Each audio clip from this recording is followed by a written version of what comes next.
Shall we start, sir? Okay, start, madam. Okay. Yes, yes. Good afternoon, everyone.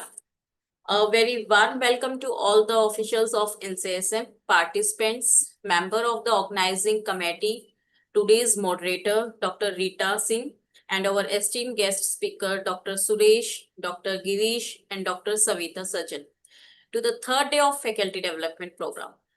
Today, we will be conducting 3 sessions, that is session 7, 8, and 9. To begin today's program, it is our privilege to welcome Dr. Allam Prabhu Gutta sir, President Board of Ayurveda NCISM, who will be deliver the opening remarks for today's session. With great respect, I now invite Dr. Allam Prabhu Gutta sir to address the gathering. Over to you, sir. Sir. Thank you very much.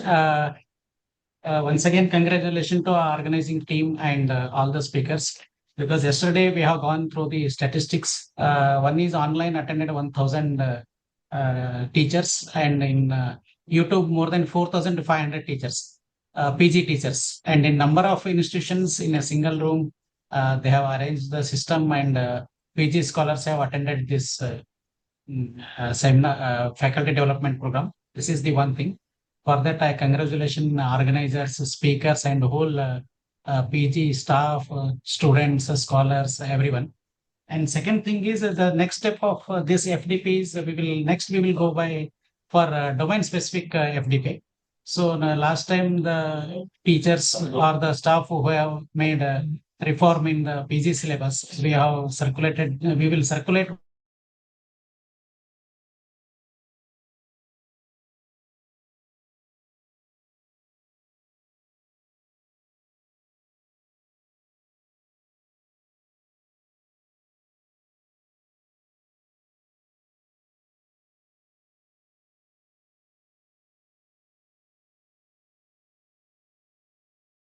Sir, your voice is not coming. It's not audible.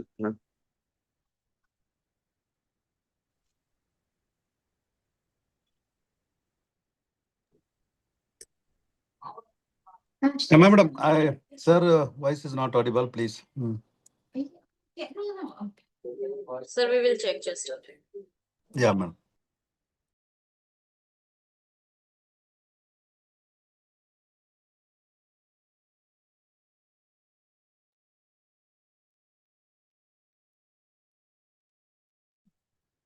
So some technical issues, I think. So after this, we are going to have one offline FDP program. For that, we are going to share a link for all the 40,000 teachers. So out of 40,000 teachers, we are going to select 180 master trainers. For that, we will conduct a small test. Because this offline faculty development program is mainly based on the artificial intelligence. We are going to train our teachers in artificial intelligence. So that's why we are going to test it, like in Marvism, when they have given for the inspection, they did one small test. Likewise, the Board of Ayurveda, we will send a link to all the teachers, and we will take the data and we will conduct a very small whether they know operating the laptops and all. So based on that, their basic knowledge on artificial intelligence, we will select 180 master trainers. For those trainers, we will give training in offline mode in 5 to 6 zones. So that is one thing. After this, we will do it. And third is one more request is MCCD training, which is given by Tata Memorial Hospital, Cancer Hospital in Mumbai. So already it's a very proud that 1,100 teaching staff have undergone this training program given by the Tata Memorial Cancer Hospital. So still, I think more than 90 to 110 staffs were left. From each college, we have asked to give 2 nominates. Those who have not undergone this MCCD training, I request them to take this MCCD training also. So anyhow, once again, I congratulate you all. And one more is we have shared one mail ID, success regarding your success stories. So now we are receiving number of staffs, they are getting the patents, and number of staff they were writing. This month we have received more than 12 books, the staff which they have written, and number of staffs they have written, published their articles. So we are inviting your success stories from students, staff, etc. So I request you to share all those also. So anyhow, we will in touch with all the PG staff and the teaching staff in every 1 month or 2 months in one or the other event. Thank you, and I hand over to the organizers for the next presentations. Thank you, sir, for your inspiring opening remarks and for sharing your valuable thoughts with us. Now, I invite member of organizing committee, Dr. P.S. Byagi, sir, for further proceedings of the today's program. Over to you, sir. Thank you, madam. Namaskar, Kuda sir. Alam Prabhu sir. Namaskar. Today there are 3 lectures as it has been pointed out. One is from Dr. Suresh ji, and another one is Dr. Girish ji, and the third one is Dr. Sajjan ji. So 3 lectures will be there. The first lecture will be presented by Dr. Suresh Podade. His topic is assessment and evaluation in OBDC. So I think I request Dr. Suresh sir to stick to the time. Every speaker has given a 40 minutes time. So because we have to cover the 3 lectures in the today's afternoon session. So hence I request you to stick to the 40 minutes time, and you have to finish your lecture with that particular stipulated time. So I request Dr. Rita Singh ji to kindly brief the Dr. Suresh Podade sir biodata and welcome him for the presentation. Thank you. Thank you, sir. A very good afternoon to one and all. It's my great privilege and honor to introduce our first distinguished speaker for today's academic session, Dr. Suresh Podade, sir. He is an associate professor in the Department of Shalya Tantra at Shri Gurudev Ayurved College, Gurukuni Ashram, Amravati. He is MD and PhD in Shalya Tantra and MA in Sanskrit. With over 22 years of teaching, clinical and academic experience, he has made remarkable contributions to Ayurvedic surgery and medical education. He has successfully performed more than 5,000 surgical procedures and has treated approximately 1 lakh patients. He has also guided and taught over 1,500 BMS students. Dr. Podade is a member of the Board of Studies at MUHS and Datta Meghe Institute of Higher Education and Research, an HSCT expert for NCISM, and a reviewer for the Journal of NEMA. He has published 11 research papers, presented papers at national and international conferences, and has delivered several workshops and guest lectures on research methodology. His dedication to teaching, research, and patient care has earned him great success. With his brief introduction, I warmly welcome Dr. Suresh Podade and request him to kindly deliver today's lecture. Thank you. Thank you, madam. Thank you, Byagi ji. Good afternoon to everybody. I'm going to share my PPT.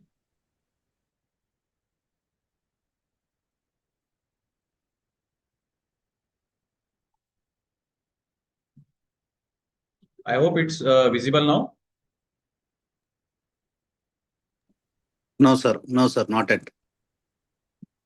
Yes, sir, it's visible. Yeah. Now, So my today's lecture is assessment and evaluation in OPD. First of all, I will thank NCISM, then the Board of Ayurveda, our Honorable President of Board of Ayurveda, Alam Prabhu Gupta sir, for giving me this opportunity. So let's start this session. As we all know, by the end of this session, everyone should be able to differentiate assessment and evaluation, select suitable assessment tools, describe the formative and summative assessments, use feedback effectively, explain assessment in OBDC, and develop competency-based assessment plans.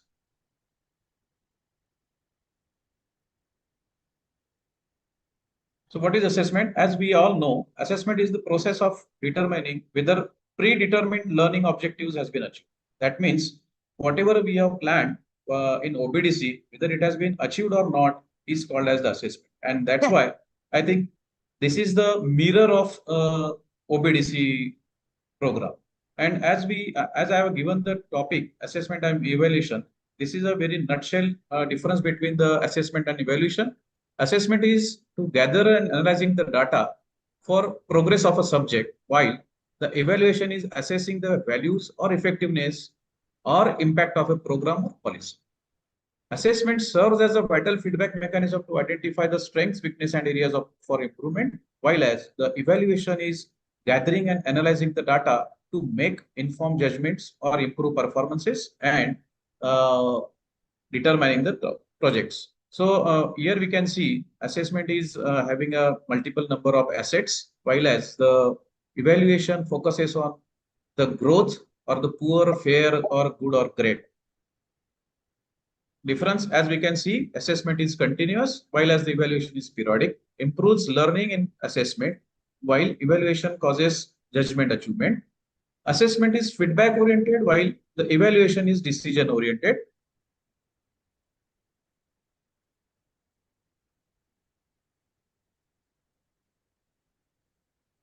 Assessment is the process of collecting, reviewing, and using data for the purpose of improvement, while the evaluation is described as an act of passing the judgment. That's why the nature of assessment is diagnostic, while as the evaluation is judgmental. What it does, assessment does the feedback on performances, while as the evaluation gives extent to which objectives are achieved. And that's why the assessment is formative, while as the evaluation is summative. Process-oriented program is there in assessment cases, while as the product-oriented program is there in evaluation. And the feedback is the basic or the very central key point in assessment, while as the level of quality as per the standard is set or not will be decided by the evaluation process. So it is a reflective, while in case of evaluation, it is prescriptive. As we know, this is the OBDC or CBDC curriculum, and the Bloom's taxonomy will define us knowledge, skill, attitude, professionalism, and communication. So sticking up to these 5 attitudes or these 5 competencies, we have to undergo through the OBDC or the CBDC, and all these curriculums have been designed to achieve these 5 attitudes or the 5 competencies overall. What Miller's pyramid and purpose of assessments do? So this is NOS. Purpose is to fact gathering process scientific principles, while as the assessment tools are essays, oral exams, reports, traditional or various tests. We'll have to be very careful whenever there is a competency regarding knowledge or knows, we have to use these kind of assessment tools, and that's why we have to stick over the criteria. If it is a knows how, in which their purpose is application and manipulation of knowledge, relationships between the concepts and principles, which has to be assessed with the case of case presentations, essays, gaming, extended matching MCQs, problem solving approaches. While in PGs shows how performance is more critical, and the purpose of this is performance in controlled settings. This has to be assessed with OSCEs, practicals, simulations, standardized clients or the patients. And the most important criteria regarding the PG students, that is DUS, means the action. The purpose of this is the performance integrated into workplace, and it has to be assessed with the help of 360-degree assessment, case-based discussions, clinical competency assessments, DOPS, multi-source feedback, portfolios, workplace-based assessment. And the trusted party is, that is the purpose is readiness to cope with the challenges, and same as does or entrustment-based assessments. So this is the Miller's pyramid, which is showing the assessment tools, what we have to do. And if we stick to this criteria or stick with these principles, I think the goal of the OBDC or CBDC syllabus will be achieved. Assessment tools for knowledge or cognitive, we'll summarize this in a few minutes. MCQs, SAQs, online quizzes, oral viva and case-based discussions.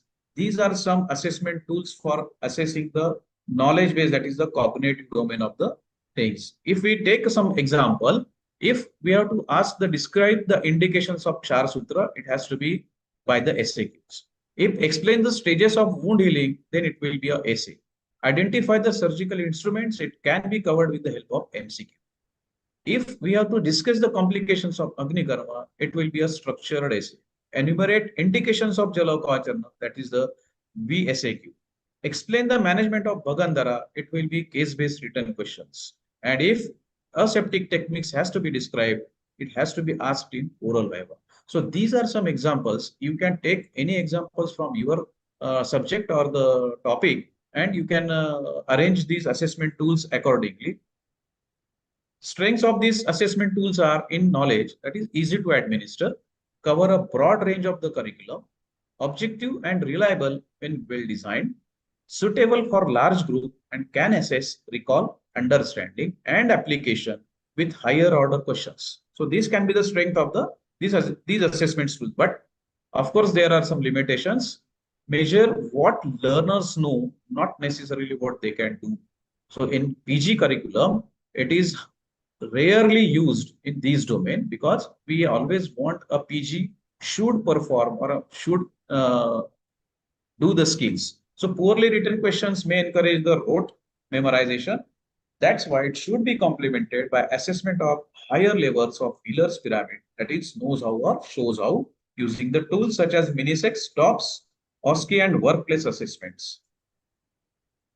Assessment tools, as we can see, objective tools are like this, subjective tools are like this, but I will suggest whenever you are going to assess the students for the knowledge, innovative tools has to be undertaken as like case-based written questions, online quizzes, concept maps, open book examinations for self and peer assessments. Then the competency knows how. So second competency of Wheeler's pyramid.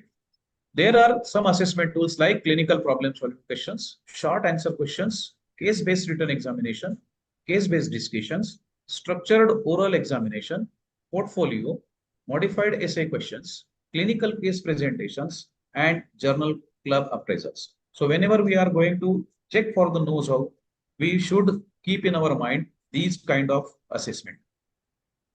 As we have seen in knowledge also, here, if we have to plan the Bhagandara, case-based discussion should be there.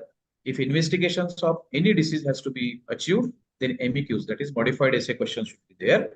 If the laboratory findings has to be interpreted, in those cases, clinical SAQs are required. If the justification of Char Sutra like questions has to be asked, it is structured oral examination and on and on. So strength of these assessment tools, that is assesses application of knowledge, evaluates the clinical reasoning, measures decision making, higher order cognitive skills will be encouraged, evidence-based clinical practice will be promoted, helps to identify the gaps in reasoning before learners perform procedures on patients, supports formative assessments by providing opportunities for constructive feedback, and can be standardized using structured cases and scoring rubrics. So suitable for both formative and summative assessment. While as the limitations are also there, assess the application of knowledge, but do not directly measure actual clinical performance, which has to be achieved in higher cognitive domains. That's why this is the limitation of these domain or the assessment tools. Clinical reasoning or written formats may reflect. That's why multiple cases and repeated assessments are required to improve the reliability. Hence, while choosing any kind of assessment tools, the reliability has to be maintained, and that has to be obtained with the case of multiple cases or the repeated assessments. How to overcome these repeated limitations then? Use structured scoring rubrics, multiple cases with multiple assessors, combine different knows how tools, that is CBD plus MEQs plus SOE, pair knows how assessments with shows how tools such as OSCE or DOPS to obtain a more complete picture of competence. Provide timely, specific feedback after each assessment. As we have seen, feedback is the central and key criteria in case of assessments.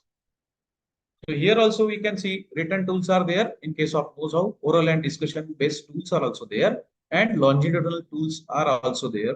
We have to accept or we have to amalgamate all these tools either in separate or in combination to achieve the purpose of our assessment. Then the third cognitive domain is to perform or shows how. Assessment tools for perform or shows how. Objective structured clinical examination, OSCE. Objective structured practical examination, that is OSPE. Direct observation of procedural skills, that is DOPS. Simulated based assessment, skill station assessment, standardized patient assessment, clinical skill demonstration, checklist based practical examinations, video based assessment, and simulation OSCE. So these are number of assessment tools are there for the purpose of shows how domain or the perform domain. And here we can see the examples of these. If anyone has to perform Shastra application, use the assessment tools like DOPS. Perform Agnikarma safely, that is the DOPS again. Demonstrate Jalopacharan can be achieved with the help of OSCE or DOPS. Wound dressings or suturing techniques. For different competencies, we are having different assessment tools which we can use simultaneously, or we can change these tools also one by one or batch by batch also. Strengths of shows how assessment tools is direct observation of performance, objective assessment using the checklists, immediate feedback, safe learning through simulations, standardized assessment is there, enhances learner confidence, assesses integrated competencies, that is knowledge, skills, communication, and professionalism. Throughout these shows how assessment tools. So direct observation of performance is a key characteristic of perform or shows how competency, and this has to be achieved with the help of the assessment tools. And also there are some limitations of perform or shows how assessment tools, which is time consuming and resource intensive, which happens in any case of assessment tools in OPDC or CBDC. But we have to stick with this criteria, and we have to improve ourselves with the help of multiple trained assessors, as the second limitation is requires trained assessors. That's why this training aims for the purpose of requiring the trained assessor, needs standardized patients or simulation facilities, limited number of skills can be assessed in one session, and performance in simulation may not fully reflect real clinical practices. Though these are the limitations, but we can overcome these limitations with the help of some improvements in our assessment tools, or the number of trained assessors and the number of simulation facilities. And a very important domain in case of PG students, that is the skill, means the DOS. So here are the characteristics for the skill. Ethics has to be followed by the PG students. Patient care should be the central idea. Time management is required for doing any procedures or the skills. Clinical decision making is required to perform any procedures. Procedural competence, that is the professionalism, has to be achieved with the help of the knowledge he has been gained throughout their PG curriculum.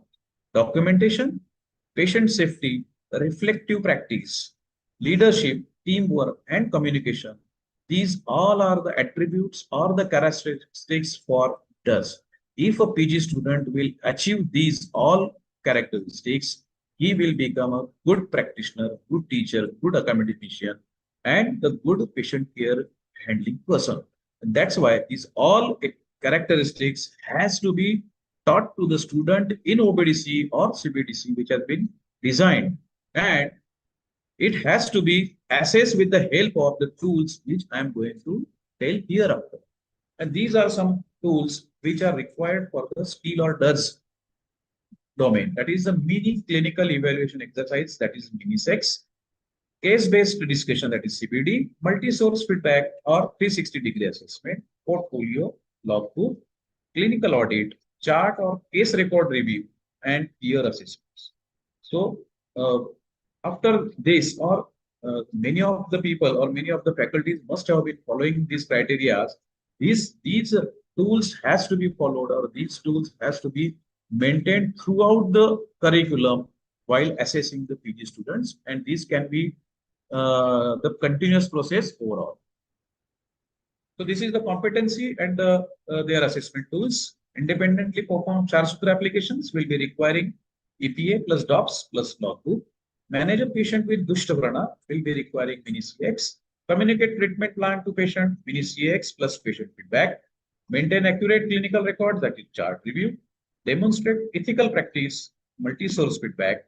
Perform Panchakarma independently, that is EPA plus club portfolio. So we have to mix, or we have to combine the two assessment tools while assessing the skill or DOS competency, which is very vital in case of PG students. Strengths of skill assessment tools: evaluates authentic clinical performance, assesses competence over time rather than a single examination, integrates knowledge, skills, communication, and professionalism, promotes continuous learning and improvement, encourages meaningful feedback and reflection, supports decisions about readiness for independent practice, which is a last and a very most important criteria before giving the examination for the PGs. That means independent practice should be achieved with the student, and that has to be assessed with these schools.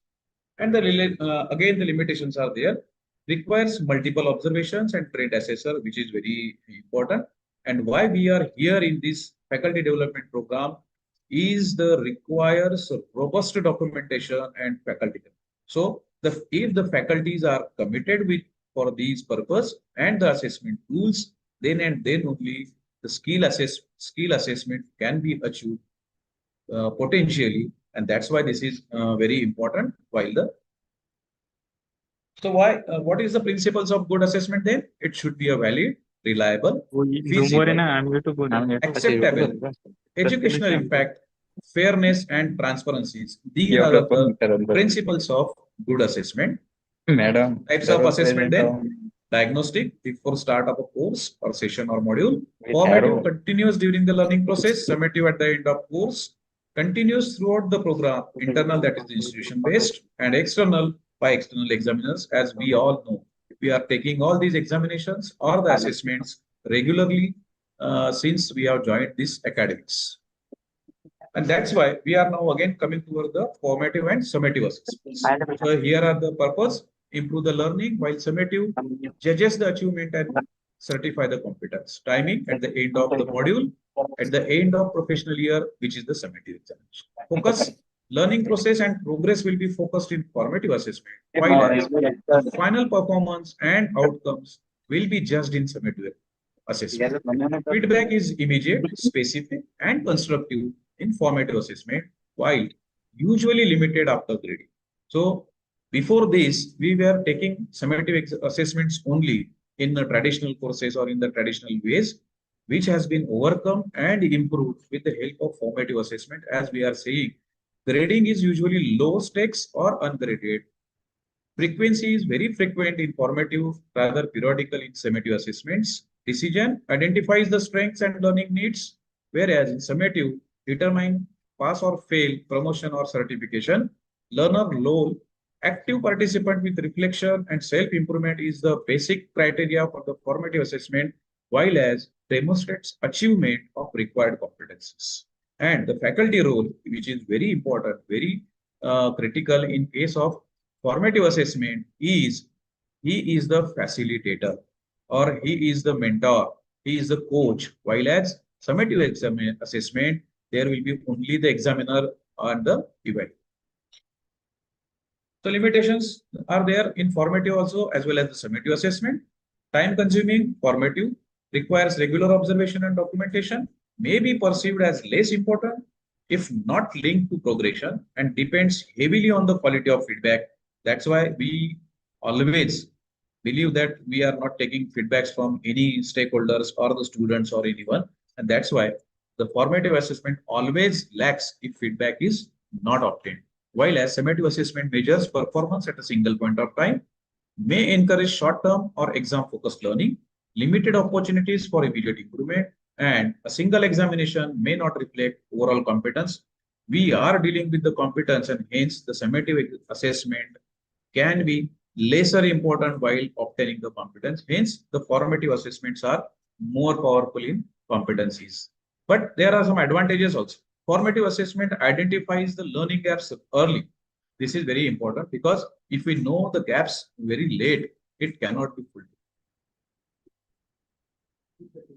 Provides timely and constructive feedback in formative assessment, encourages self-directed learning in formative, reduces examination anxiety through continuous assessment, promotes reflective practice, and improves clinical competence over the time. While as in summative assessment, measures achievement of learning outcome, supports promotion and certifications, provides accountability to institutions and the regulatory bodies, standardizes evaluation across the learners, confirms readiness for independent clinical practice. So competency mapping, as we can see, I will not going in detail of this. So diagnosis of Bagandhara, is the competency. The teaching learning methods will be lecture plus bedside teaching. MCQ, SCQ, and CBD will be the assessment tools, and domain will be the knowledge. While as in professionalism, professional conduct, clinical posting, 360-degree feedback, and the domain will be achieved with the professionalism. So this is in a nutshell, we are getting all the competencies and assessment tools.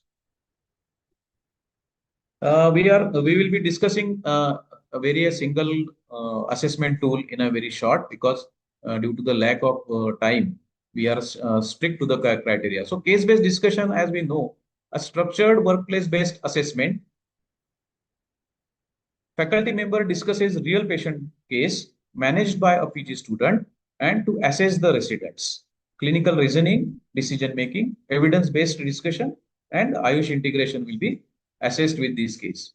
When CBD is used during clinical postings, ward rounds, OPD or IPD case discussions, post-operative patients reviews. These are some steps: selection of case, then case presentation, structured discussion, and the feedback. These are the key factors or the key considerations in case of CBD. If we stick to these criteria, it will be always fruitful to the students. Strengths of CBD: assesses real clinical reasoning, uses actual patient cases, encourages evidence-based practice, promotes reflective learning, and improves the decision-making skills. Limitations of CBD: subjective if not structured, requires trained assessors, time-consuming, depends on the quality and complexity of the selected cases, and limited assessment of procedural skills. These can be the checklists of CBDs. We'll have to formulate these according to our convenience and according to our knowledge, and then we have to do these checklists in CBD. OSCE, again the OSCE is there, in which we are very well knowing. There are some stations, the checklists are there. Bandaging, sterile techniques, instruments, panchakarma preparation, all these can be assessed with the help of OSCE. So this is OSPE, again objective structure practical examination. I am not going in detail of these any procedures, but just giving the idea. Station-based practical examinations assess psychomotor skill. That means the drug identifications, herbal specimens, application of knowledge, interpretation, procedural competence, instrument identification, all will be assessed because with the help of OSPE. Then OSPE, as we can have this idea, there should be 10 to 20 stations or whatever you will like. Give some 3 to 7 minutes per station, equal time for every candidate. Standardized instructions should be there in each or every stations. One competency per station has to be assessed, and checklist based assessment is there. So if we'll do the checklist properly or in details, the assessment of the students or the assessment of the subjects will be more proper and more authentic. So these are the OSPE. I can give the example of hand wash or the scrubbing before the surgery, in which I know whether the student has been removed the jewelry or not, correct antiseptic solution has been taken or not, nails has been cleaned or not, fingers has been washed or hands has been washed, and I will allot some marks to all these things. In all or overall completion, the marks will be allotted according to the competencies he has been achieved. So OSPE is very easy and operatable in day-to-day clinics or the academics. Case-based assessment, as we know, tool for knows how and shows how cognitive domain, measure the learner's ability to apply knowledge and clinical reasoning in managing the patient problems. Competencies assessed is if history is taken properly, clinical reasoning is not there, differential diagnosis has been achieved, investigation planning, interpretation of investigations, management planning, communication, professionalism, ethical decision making, all these criteria has to be assessed in case-based assessment. We can take this example of 48-year-old male present with pain during defecation, purulent discharge near the anus, recurrent perianal abscess, and symptoms for 1 year. The student has to ask all these questions. What is your provisional diagnosis? 2 marks. List 3 different diagnoses, 3 marks. Which clinical examination will you perform? 5 marks. And all these has to be assessed while the student is doing all these examinations. So we'll have to give him these questions and we have to allot the marks accordingly if he has performed according to our expectations. So this can be the example of case-based assessment. Interest-level professional activity is also there. EPAS definition, real clinical task, levels of entrustment, observation, direct supervision, indirect supervision, and independent practice. There are DOPS. DOPS is also there. Workplace professional assessment is also there, but I am not taking it because it will be covered in the next session also. Portfolio assessment, this is again, we are doing a skill domain or the DOES domain is covering this portfolio assessment. So logbook, reflection, case presentation, seminars, research and skill certification will be assessed with the case of portfolio. Reflective writing is also there. Why important? That is promote self-directed learning. If we'll go on writing what I have done, what happened, what went well, what challenges did I face, what did I learn, how will I improve? If I will ask these questions to myself, then the action plan will be again activated, and next time I will improve all the activities with the help of this reflective writing. So reflective writing is again very important assessment tool for the DOES domain or the skill domain. Feedback characteristics, it should be timely, specific, constructive, action oriented, which will improve the learner's performance, reduces the gap, and enhances future prospects. That means the feedback, if it is a constructive, not negative manner, if it is in positive manner, it will be enhancing the future prospects of the learner. Rubrics. This is very interesting and very important aspect in any assessment tool. Structured scoring guide. So we'll have to decide our score guide according to the our assessment. A rubric tells learners what is expected and helps assessors evaluate performance consistently. Advantage example for rubric is Kshar Sutra application. We'll have to make some divisions of the Kshar Sutra applications, like whether he has used artery forceps or not, knotted properly or not, then patient's pain bearing capacity, and all these things will be given the marks, and these marks will summatively give us the idea regarding the assessment. Blueprinting ensures that what is taught is what is assessed.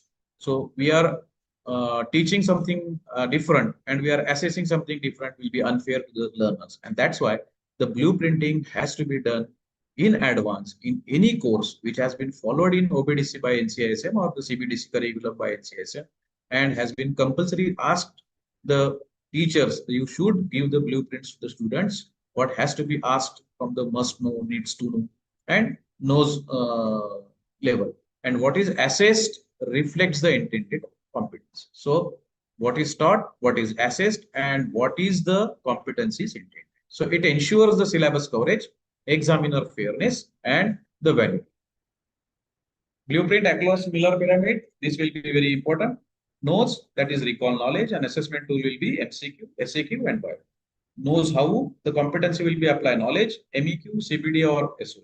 Shows how, demonstrate skills, OSCE, OSPE, and DOPS. Does perform in workplace, mini CEX, EPA, and portfolio. If we'll stick to these criteria, or if we'll stick to these assessment tools, we will be very familiar with all these tools, and student will get more interest in achieving the DOES level as early as possible. Assessment of professionalism is also there. So these are the tools: attendance, ethics, communication, leadership, teamwork, and patient center care. So these are the professionalism assessment. Assessment for research competency, journal club, very important. Protocol writing, it has to be assessed if the protocol has been written very properly or not. Research methodology is achieved or not. Statistics, dissertation presentations, and publications. These all are the tools, or these all are the characteristics of assessment of research competencies.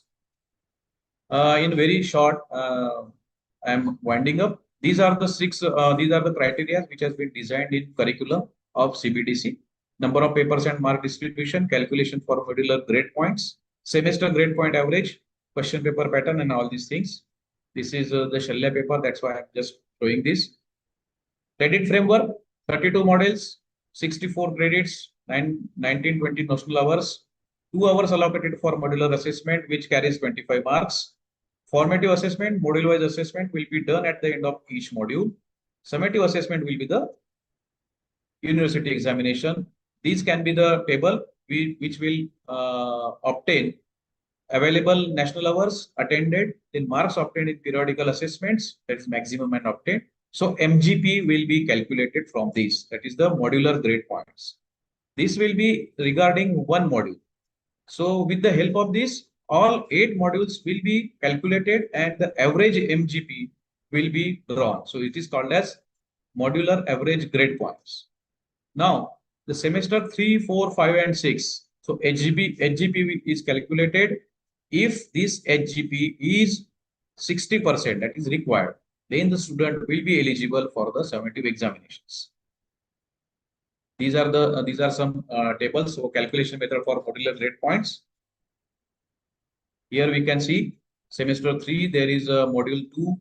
So credits are 2, 60 hours are there, 45 if someone has been attended, maximum marks assessment modules 50, then obtained marks are 36. So MGP is 54. Likewise, all the semester, all the papers, all the modules will have to be calculated. So at the end of this semester 3, the student has got 73.254 MGP. Likewise, semester 4, 5, 6, where it has to be calculated with the help of 16 plus 418 notional hours. 400 is the maximum mark. So obtained marks will be calculated and MGP is calculated. So semester evaluation method for semester grade point, SGPA will be calculated at the end of the semester as an average. Average MGPs of the semester for becoming eligible for summative examinations, which has to be minimum 60%.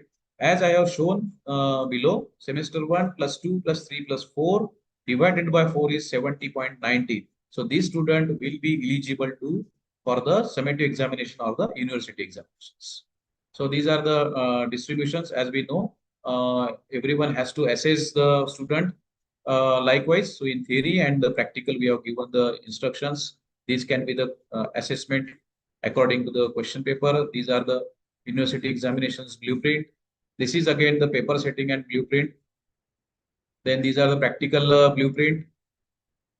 These are the 400 marks university examinations and which has to be assessed. And as we can see, we have divided the long case writing 50 marks in patient history, 10 marks, physical examination, investigations, diagnosis, and treatment plan. So stick to this criteria so that student will be assessed very fairly. So 400 marks. In practical also 3 spotters, applicable 10 spotters, carrying 5 marks to 50, teaching abilities 20 marks. Everything has to be specified or given clear-cut ideas. So these will be. Now, at the end of this session or while coming towards the end of this session, there are some challenges in conducting assessments. Faculty training is must, time requirement is more, documentation is required, resistance to change. This is very important regarding we teachers. Standardization, then solutions, faculty development is required, digital portfolios should be there, and structured tools has to be developed. Otherwise, we cannot conduct these assessments very properly or very challenging. Take home message from my side after the end of this session is assessment drives learning. We have to improve the learning process, not only taking the examinations. Assessment should be continuous. So we have to be very careful. We can take the assessments daily even, not at the end of a module or not at the end of a semester, but daily we can assess the students, what we have taught, whether it has been grasped by the student or whether they have been understand. This is very important regarding the assessment. Documentation is very essential. We have to document each and every part. We have all the templates, we have all the ideas, how I have to take the assessment, and this has to be achieved with the help of documentation. Competencies require multiple assessment. So if we have to achieve the competencies higher and higher or more competencies has to be achieved, we require multiple assessment methods. And very important is feedback. That is the central part of the feedback is a very central. So take the feedbacks from the students, from our co-faculties, from the other faculties, then our deans and everyone, so that we can improve ourselves while taking the assessment and also to the teaching processes. So as we can see, assessment is the mirror for evaluating how we understood the OBDC or CBDC. Assessment is the mirror for validating actually whether we followed the OBDC or CBDC. Assessment is the mirror for realizing whether PG students really capable of performing skills taught in OBDC or CBDC. And that's why if the mirror will tell a lie, we cannot move further, and hence assessment has to be followed very correctly or very meticulously or very enthusiastically so that our teaching process will be beneficial to the others. Thank you, NCSM, then Board of Ayurveda, Dr. Alamprabhu Gunda sir, President of Board of Ayurveda, all the coordinators who has been coordinating this session properly, all the PG guides who are listening this, the PG scholars also. I am very thankful to everyone. Thank you. Over to you, madam. Thank you, Dr. Suresh sir, for delivering a nice lecture on assessment and evaluation, OBDC, CBDC, and this CBD, CBA, OSCE, as well as the EPAs and the Miller's pyramid. Everything was structurally, properly covered all the points what are necessary to be looked into. So it is also you have also highlighted about the how it is important in terms of somebody's mic is on. Can you please switch off turned off the mic? Then at the same time, sir was also highlighting about the what is the when you are evaluating and when you are assessing the what is the different characteristic feature of assessment and evaluation. So he clearly mentioned in the initial phases of the initial slides what exactly that clear-cut difference between the assessment and the evaluation. He also highlighted about the case-based discussions, as well as he also discussed about the MCQ, short answer questions, long answer questions, Vavavasi, case-based discussions, and portfolio assessment, and all those things are specifically clearly highlighted when he was delivering the lecture. At the same time, he was also given more important in the while concluding the when concluding his lecture. So, sir was given an structured distribution of the structured way how the practical examination marks should be distributed in what way. At the same time, he also highlighted about that while giving a conclusion.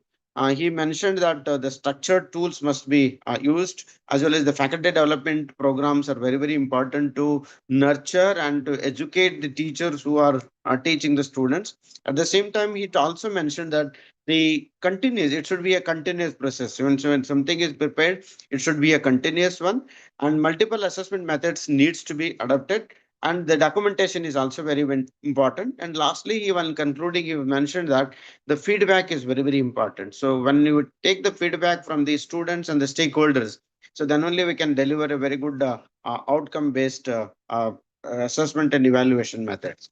So thank you very much, sir, for delivering a very nice lecture. So I welcome Thank you very much, Dr. sir. Rita Singh, to welcome Dr. Girish for delivering the lectures on guideship and mentorship, research integration, institutional implementation strategy, and quality assurance. So I request Dr. Rita Singh ji to read the biodata and welcome Dr. Girish ji for delivering the lecture. Dr. Girish, are you there?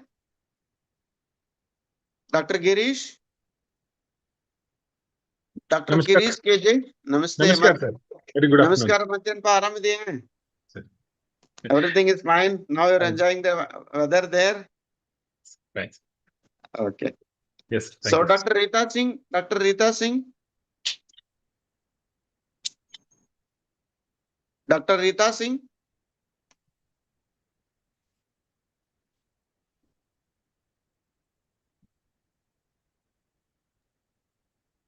1 minute, Dr. Girish ji. Is currently served.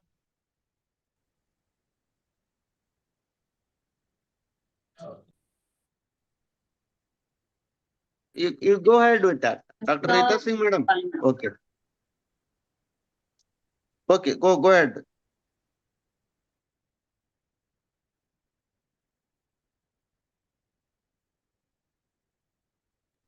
Rita Singh, madam, unmute yourself, unmute. Dhanvantri Hospital. Mute, madam. Muted. Dhanvantri Hospital. Dr. Girish KJ is currently serving as professor and head of the Department of Kaya Chikitsa and also as the vice principal at Patanjali Bharati Ayurvigyan Evam Anusandhan Sansthan, Patanjali Yogpith Haridwar. Through his academic leadership, clinical expertise, and dedication to Ayurvedic education and research, he has made significant contributions to the advancement of the science of Ayurveda. His vast experience in teaching, research, and clinical practice has inspired countless students and professionals, making him one of the respected academicians in the field. We are indeed fortunate to have him with us today to share his knowledge and valuable insights. On behalf of everyone present, I extend a warm and heartfelt welcome to Dr. Girish KJ and request him to kindly deliver his lecture. Thank you, sir. Thank you so much, madam.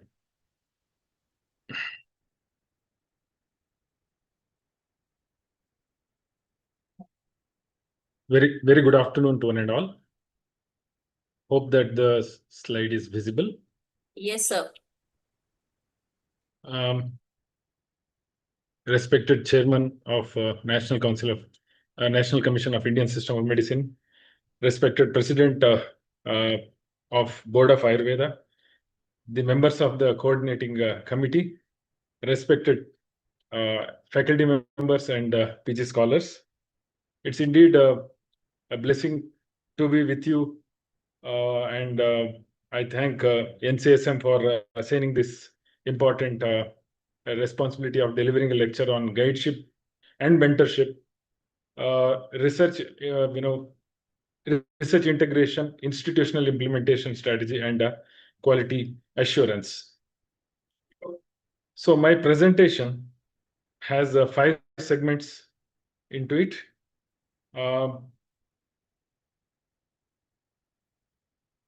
All of us, being PG teachers, we have guided, we have mentored, we know how we have integrated research, inculcated and integrated research into the departmental activity, as well as inculcated research culture into the student.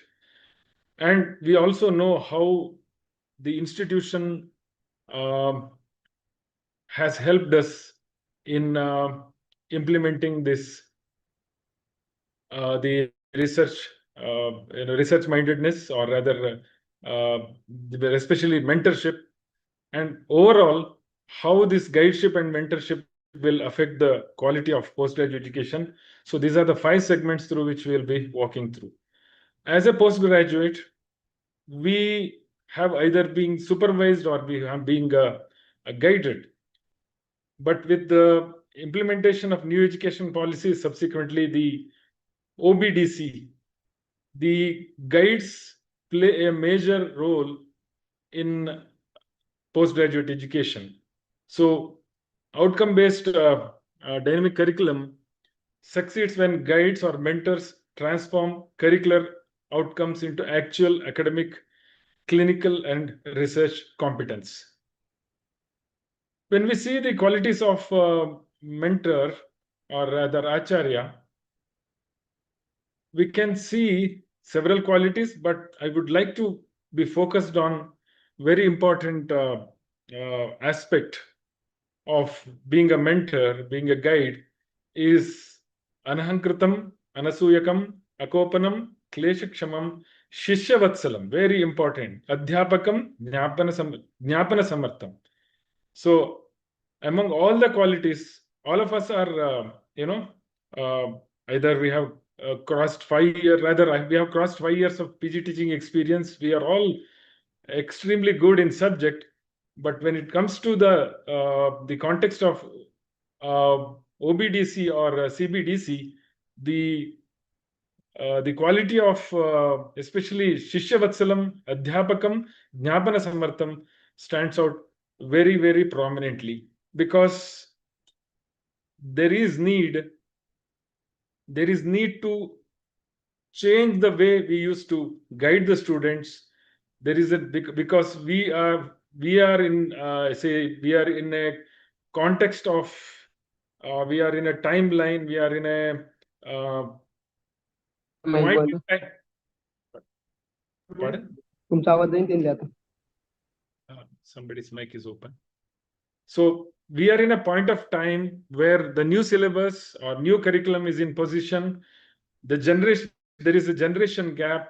So the slide very aptly says that the role of a teacher is to nourish the scholar.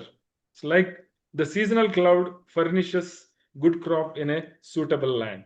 So at the same time, being a PG scholar, again with the CBDC or OBDC in position, so they need to have the desire of gaining scientific knowledge. They should have the capacity to comprehend the essence of ideas, dedicated to comprehension of ideas and practical knowledge, any distraction. So what I want to say is that mentorship is bidirectional. Both mentor and mentee, guide and the scholar should work towards each other to make the goal, that is competency or outcome, as the primary focus, so that they gain the best out of the post graduation. So among these, I want to address the mentees, whether they are passive receivers or active co-creators of learning. So in current context of CBDC, they are active co-creators, active learners along with the guide. So with the new curriculum in position, the role of the guide, I need to address that. We being seniors, the role of the guide has changed because of advent of internet, IT, very important, the booming AI, artificial intelligence. So our role as a guide from information provider has changed to mentor, facilitator, and a wisdom builder. So as a guides, there is need to move beyond information delivery and help the scholars in applying knowledge in the context, develop critical thinking, and grow through lifelong learning. So when it comes to OBDC or CBDC and the postgraduate education, certainly, andragogy comes into picture. So when I was thinking about guideship in andragogical perspective, I got this short definition of guide as adult learning facilitator plus a mentor, a professional role model, and at last, over the lifetime, they monitor the quality, not only during post-graduation, but after the post-graduation, role of the guide remain. So continuing with the andragogical perspective of guideship, so there is every point to say that there is a paradigm shift from instructional approach to facilitation. So the role of the guide is mostly facilitation, participation, rather than simple instruction. So I don't want to go back, say a decade back, but now as a post-graduation guides, we know that with the CBDC in position or OBDC in position, we should be shifting from instructions to facilitation, because we will be working along with the postgraduate scholar, rather instructing the post scholars in bringing out the competencies in them. So on the left hand side, we can see that the adult learners have certain things in their mind. Like adult learners need to know why they are learning. They have certain experience with them, prior experience with them, and they prefer self-direction. So accordingly, on the right hand side, the guides, as a guide, I think we need to change our approach, especially if I say self-direction. So the postgraduate guide would be allowing gradual autonomy, for example, in OPD. So I'll not read in detail, but I want you to draw an attention that the approach is mostly facilitation rather than instruction. So they learn the andragogical perspective, principal perspective, they learn best through real problems. The scholars learn best through real problems. So such situation has to be created. So they want immediate useful learning. So they need to be put into the actual patient care. So they need to respect, and I think they need respect and partnership. I think this is a very important aspect of say mentorship, where the guide has to create trust, dialogue. Very, very important is dialogue. Very important is feedback, and the scholar needs to be given a professional identity. So from olden days, way of instructions to facilitation is very much required. When rather as a guide, there are several responsibilities. There are multi-dimensional responsibilities. So guide as a teacher would explain, as a mentor he would support, as a facilitator they infuse confidence, as a coach improve the performance of the scholar, as a sponsorer, very important, they need to open the opportunity, maybe during the course or after the completion of the course. All of us know what is the role of guide in our say professional life, during the post-graduation, even after post-graduation, and we remember them every day. So as a connector, they help us to build the network. As a quality guardian, they always inculcate and ensure standards in our professional career. It is not only during 3 years of stay or say learning with the postgraduate guide, but it will be a lifetime. We bow to them, we learn from them, we get inspired from them. We see them as a rather role models in our life. So besides these, there are certain academic responsibilities that they help the scholar to understand, especially postgraduate program outcomes, competencies, because it is CBDC and OBDC in position.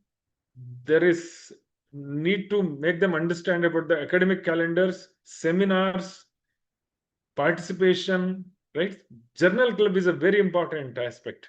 Even though the AI is there, but there is no alternate to reading the original articles and understanding the nuances of research. At the same time, clinical postings or departmental postings or duties, they make a very important aspect of the whole of this role or responsibility of academic responsibility as a guide. So besides this, guides have to ensure meaningful learning in OPD and IPD respective units. So you can see what are all the areas in which the guide can really make the student clinically learned. They get exposure, they get expertise. Ultimately, they achieve the competency, clinical competency. Besides this, I think the scholars would appreciate that guides always inculcate punctuality. Guides always expect ethical conduct. Guides always expect the scholar to communicate optimally for the best result. They expect every guide would expect the student to become a leader. They expect a teamwork. They expect a respect for the patients and the fellow colleagues. So it is give and take. No doubt guide expects these professional responsibilities. No doubt that as a guide, we would always in real time and practical sense to be an ideal or rather a professional model for the students. So this is a very, very important aspect. This is not only during post-graduation, but we always look at, as a scholar, we have always looked at our guide as a role model and we have imitated them. We have tried to imbibe, inculcate, copy paste, the simple copy paste their good qualities, professionalism, the approach in every way. So with these points on guideship in backdrop and the dimensions. Let us move towards guideship and research integration in OBDC. So always when a scholar is assigned a guide, a postgraduate guide, eligible postgraduate guide, so it is presumed that the guide and the scholar relationship is limited to dissertation or thesis. But with the OBDC or CBDC in position, there is a need to rethink about this. So every scholar and the postgraduate guide has to, rather be aware about the research thinking that needs to enter into the case discussion, clinical practice, journal club, departmental activities in every way, because research is the future. With the AI in place, I believe that research will be in the fore. So basically, the guide and the scholar need to have a thinking of inquiry, inquisitiveness. So the research integration in OBDC can be at 4 level. I'm not going to go and read all this: academic, clinical, departmental, and institutional level. Academic level, I would like to highlight the role of a guide in helping the scholar in selection of a research problem. Very, very tough time. So when the guide really supports them, holds hand and make them walk and help the researcher or scholar to find out a research problem, that is the biggest gift and help and professional guidance that a guide can give to the scholar. So the right protocol rating is also a very difficult time. So there is a huge role of, say, the PG guide in doing that. Ethics committee approval is one more, including CTRA registration. Very important aspect is when the scholar starts the research work, on ground, they will face tremendous difficulties, hurdles, or I should say, their mind gets stopped working, what to do. So at that time, the guide come into picture, and they really it's like holding the hand, the parent holding the hand, making the child walk. So at every step of research, the PG guide play a mentor role, holding hand, soothing the child and making them comfortably walk through, and seeing that they could able to successfully collect the data, analyze them. Very important. They say tough time is writing the thesis.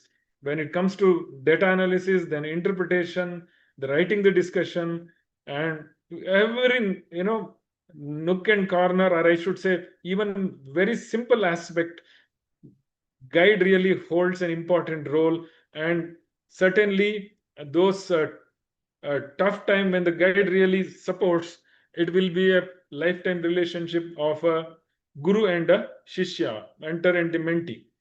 So besides this, whether it is clinical or departmental level, right, as you can see, according to each specialty, it is mostly clinical oriented, but there is invariable need of a PG guide to support, to mentor, to guide, and to whatnot. It is what I would say is that mentoring is not a matter of a day or 2 or 3 years. It is the vision of the guide and the program, the model, that sees that the scholar blossoms into a successful professional. So even at the institutional level, when the institution supports through IEC, through IRC, through plagiarism check, biostatistic support, and including publication support, there is a possibility of research integration in relation to guide and the scholar. So all of us have, being a postgraduate scholar, we have heard a scholar and the teacher, we have heard these two terms. There is a bit of, say, difference or difference in approach, like supervision and mentorship. So supervision checks work completion, whereas mentor supports the growth, confidence, career direction, and professional identity. So supervision is necessary for standards, whereas mentorship is necessary for growth.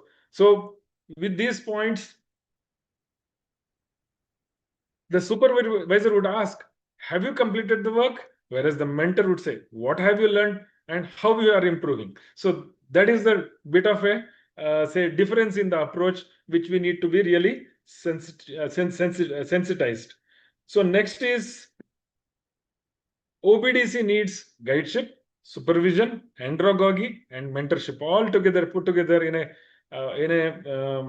clear manner, or in a say organized manner.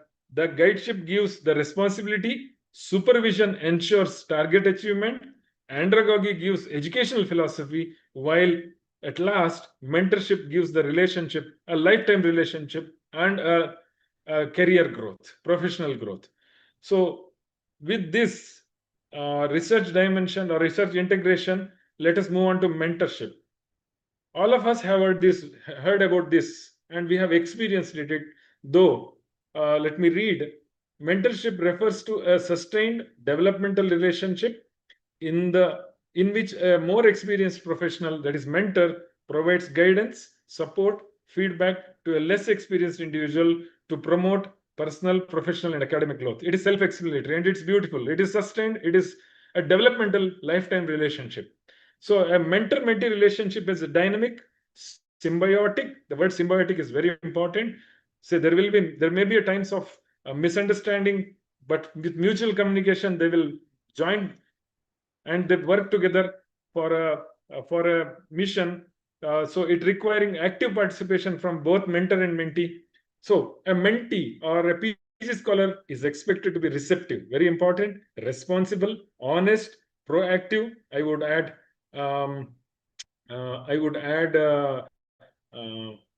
reportable into it. I tell these scholars several times: reportable, responsive, and there's one more.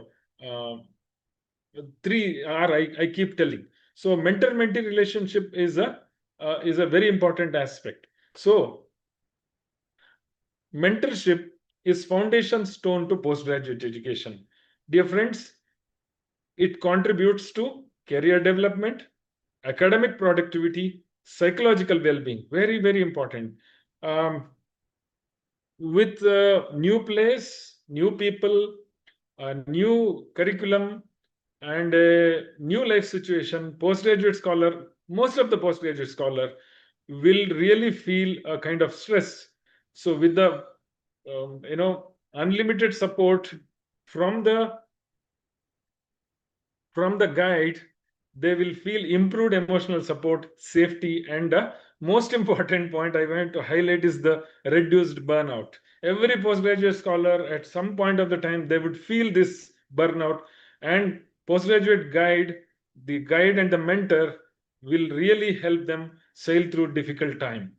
So besides this, mentorship will help in attaining a clinical competency, professional growth, leadership skills. I have quoted these sentences or outcomes from you are going to see that from a scoping review that is recently published. So here is the paper. So I was just searching what is the right model, structured mentorship model. So I got this paper, a scoping review of mentorship in graduate medical education, that is published in 2025, which has reviewed 2,335 papers, out of which they could able to fish out 94 paper. From 94 paper, they could able to identify, it is not from here and say, but it's from the scoping reviews done systematically. And it says that career development, academic productivity, most important, well-being are the major mentorship outcome. So there is no shortcut, there is no alternate. I'm sorry, there is no alternate to mentorship. When every guide supports the scholar, and when every scholar, PG postgraduate scholar, understands the values the mentoring, then career development, academic productivity, and most important, I keep telling, well-being, because when the learning becomes enjoyable, then the academic productivity will increase. So there is a greater role of, greater role of postgraduate guide in tuning and talking and tuning and mentoring and making them, bring them onto the, onto the road or to the track, keep them on track whenever they go out, support them during the difficult time. So here is a framework that is proposed by the authors. So here on the left hand side, so when the mentoring is done through formally in a structured approach, or rather I should say the technical skills are mentored through formal mentoring during the early phase of any profession. So they are mostly psychology driven. They are mostly related to the technical skills. So this is what the research says. The junior doctors, or rather junior postgraduate scholar, they will be trained and during the early days regarding technical skills through formal mentoring, right? Through structured approach, and the theories behind them, if you go through the paper, it is mostly psychology driven.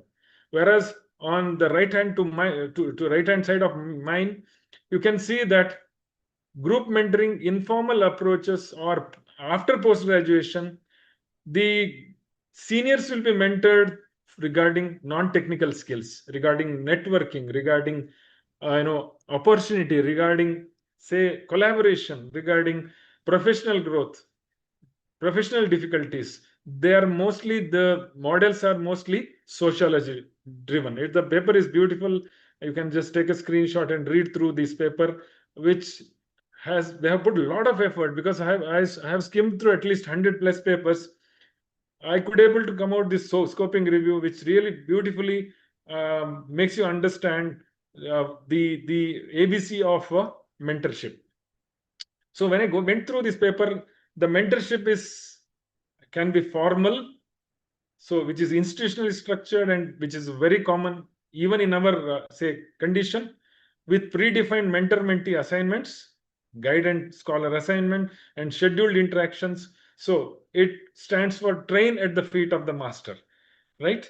Train at the feet of the master really epitomizes the whole concept of formal mentorship model. It has certain limitations, which is aptly told regarding relational flexibility, the understanding between the postgraduate scholar and the mentor, responsiveness to individual mentee needs. So that's one of the limitations. When mentor-mentee or PG scholar and a student matching is not based on mutual interest and compatibility. So that is one of the biggest limitations. Otherwise, this is the format that is being followed in our context.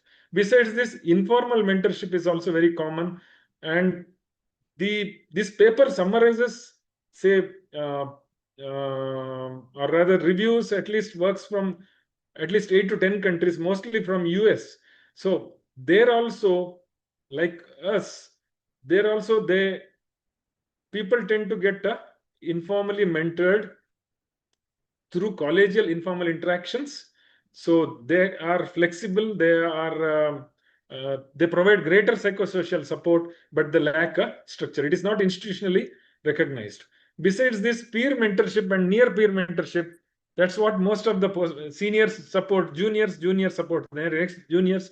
So they have, even at the world level, they have emerged as an impactful model, especially in fostering the psychological safety, shared experience. Most important, peer groups, they learn like anything. So Dadvidya Sambhasha between two postgraduate scholar, and they remain so for the lifetime. So they get community support. It is more common among the junior residents or junior and the senior postgraduate scholar. So it's an important, besides formal mentorship, peer mentorship is a very common model of mentoring. So with this, let us move on to how institution can help in implementing this model. So before we get into the model, there are several challenges. All of us understand that the mentorship model is unstructured. There are no, as far as I know, there are no standard operative procedures. So there is a need to adopt, may develop and adopt structured mentorship model as well as SOP. So that will really, that is really suitable, or that really matches with the CBDC and OBDC curriculum. So that's what I believe, and I hope I am correct in saying so. So there are, at the same time, there are inadequate institutional policy. So it requires explicit policy to be developed. On the right-hand side, you can see there is lack of mentor training. So obviously, mentor trainings are required. There are clear roles are very much unclear, right? So the expectation needs to be cleared regarding the it may happen informally between guide and the scholar most of the time, mentor and the mentee. So during the initial days, when they sit together, they exchange mutual expectation, what the scholar wants from the guide, what is the kind of learning they want to do, what is the kind of excellency, what is the kind, what kind of a competency they want to develop. When it is explicitly, clearly spelled out from the guide, from the scholar to the guide, the scholar can rather the guide can really put the thing in a right track, so that all of the postgraduate guides and the scholars, they know that each one of us are individual. So there is a need to really modify, make it custom making is more important. So there is a poor engagement because there are no protected time. So protected time, institutional time has to be developed so that they get really this mentor model will become really successful. Besides this, there are a possibility of poor feedback. So the institution has to arrange a structured feedback. So with this challenges and the plausible solution, so let us move on to, this is a suggested one. According to the department and the specialty, they can, or it can really change. This is just a suggestion where the first month the guide can give orientation, guide and the scholar can set the goal. Monthly there can be mentor meeting, clinical research reviews, semester wise NEET में competency inter का and number 50 can से be done. जुड़ेगा, पता है कि नहीं? आज आया है But पेपर at में, last, समझे? कायदे से पूरा इंटरमीडिएट को पढ़ो, 50 number. Sir, please So- mute. Sir, somebody is interfering. in the final year, the guide has to entrust the scholar that yes, you are ready, you can go and start your profession. So then at the same time, exam readiness, career guidance, a lifetime mentoring will continue. At the same time, at the department level, so there is a need to have academic calendar, competency mapping, research review schedules, logbook, very important, logbook and portfolio system, very important. The department has to develop certain system that the scholars really understand what these competencies, what these outcomes really mean in terms of professional requirement and growth. So there is a need for a monthly review for feedback, very, very important. And certainly andragogical approach is about corrective action. It is not about punitive punishment, rather it is about corrective action, so that the scholar really keeps growing rather being felt offended. Besides this, the institution has to implement or adopt certain strategies so that the mentorship program becomes really helpful. So whether you call it as guide scholar or call it as mentor, there is a need to develop a policy by the institution or maybe through university or through regulatory bodies, and so that the institution is sensitized, the mentors or the teachers are sensitized, at the same time they are being trained, and at the same time there is need for planning and resource allocation. This is very important. Rather than being said that if there is adequate resource being allocated, certainly it will really enhance the say quality of PG education. Very important is peer mentoring, then periodic evaluation and feedback mechanism. I kept on telling that feedback mechanism is very important, and most important is capacity building. So this is a typical cycle of plan, implement, document, review, and improve. So this is a simple quality assurance cycle. So with these measures in place, the institutional implementation measures in place, we are moving on to quality indicators. Like these are the quality indicators. Mentor-mentee meeting is a very important indicator, that how frequently the postgraduate scholar and these guide, mentor and mentee, they meet. What do they discuss? How far the mentee is following the mentor's instructions? How far they are able to bring out the best from them? So see, according to the academic calendar, mentee is expected, or the scholar is expected to perform certain I don't say duties. They're expected to bring out a specific say assignments, beginning from say first semester research and start, then synopsis submission, then subject, then actual research work, then so mentor-mentee is more than teaching the subject. It is mostly about supporting, knowing the weaknesses, turning the weaknesses into strengths, turning the challenges into strength. So that is the main aim of a mentor-mentee. So mentor meeting makes an important aspect of say guideship, or rather whole of this mentorship program. Then portfolio completion.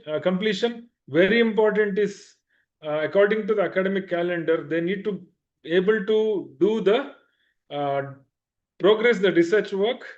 Then IEC works. IEC approval is one more stage. It's also one of this thing.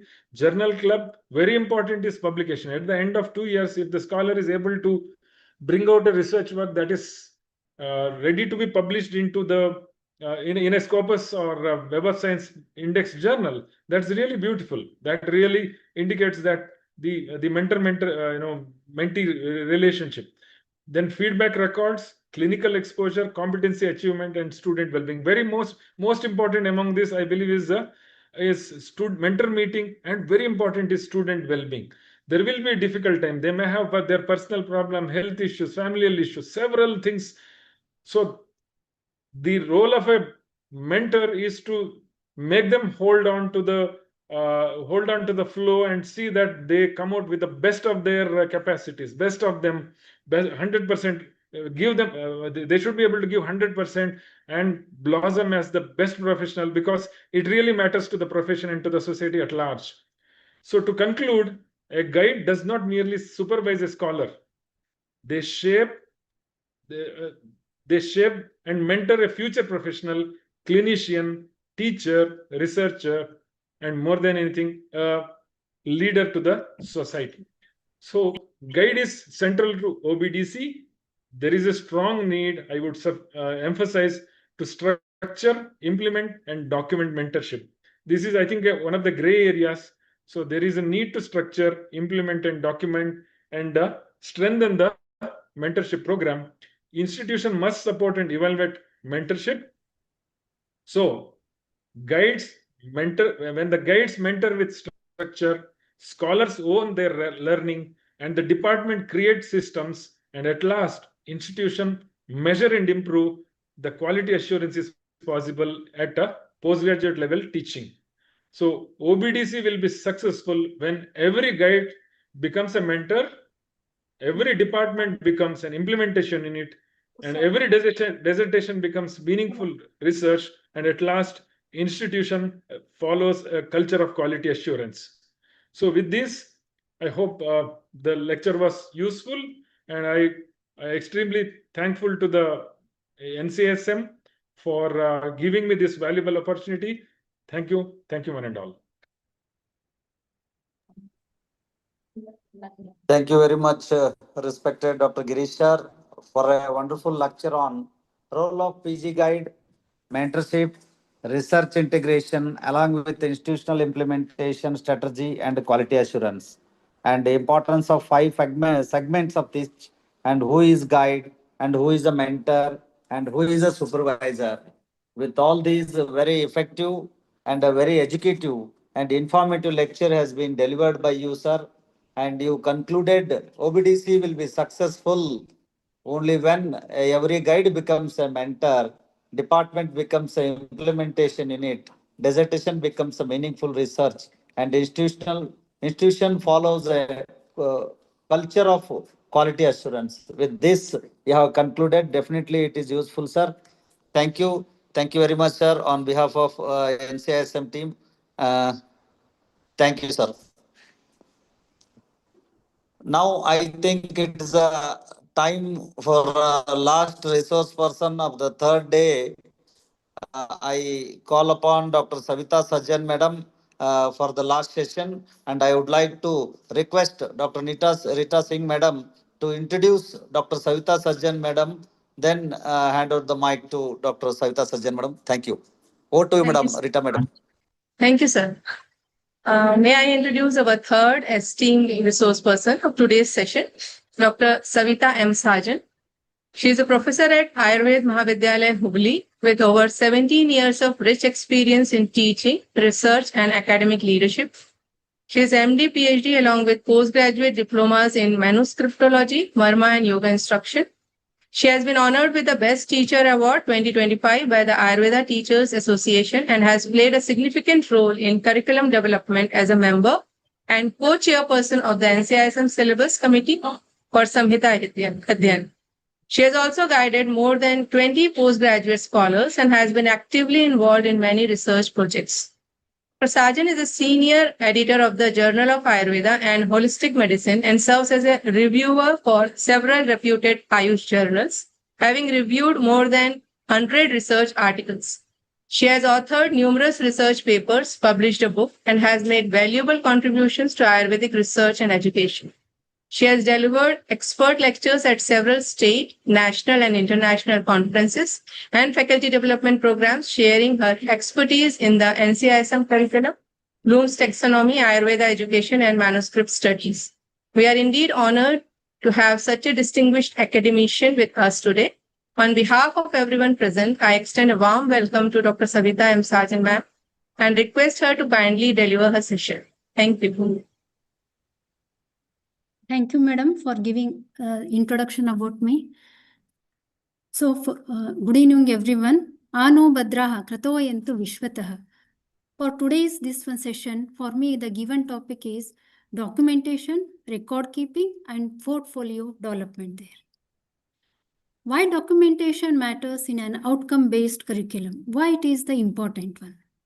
For this one of the example I had given here for the good documentation practices, where this one of the image of the Tata Sky, where along with Amitabh Bachchan there, which is going to cost about the more than that is 35 to 40 crore.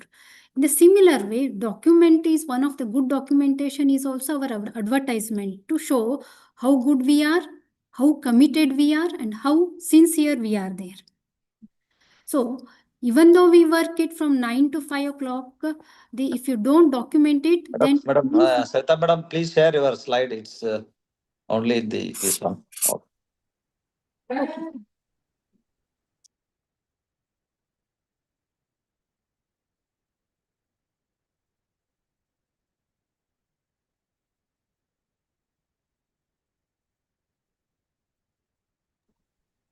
So now it is visible? Yeah, visible, madam. Thank you. Okay. Even though we work at 9 to 5 o'clock there, if you don't have, if you are not going to document it, it means that we have not done it there. So there plays the most important role of the documentation. Before that one, moving towards the one of the most important point, that is what is the difference between the record and the documents there. So here the document is an approved instruction either in a paper or electronic form which guides about how an activity shall be executed. Record is an often there, is also one of the document there. Record provides the evidence of the activities where it have been result and which has been achieved there. Few of the aspects there, where comes it as what is the major difference between document and the record there. Document is one of the information created to provide the instructions, policies, plans, or the guidelines. Record is evidence of activities that have been performed or results that have been achieved.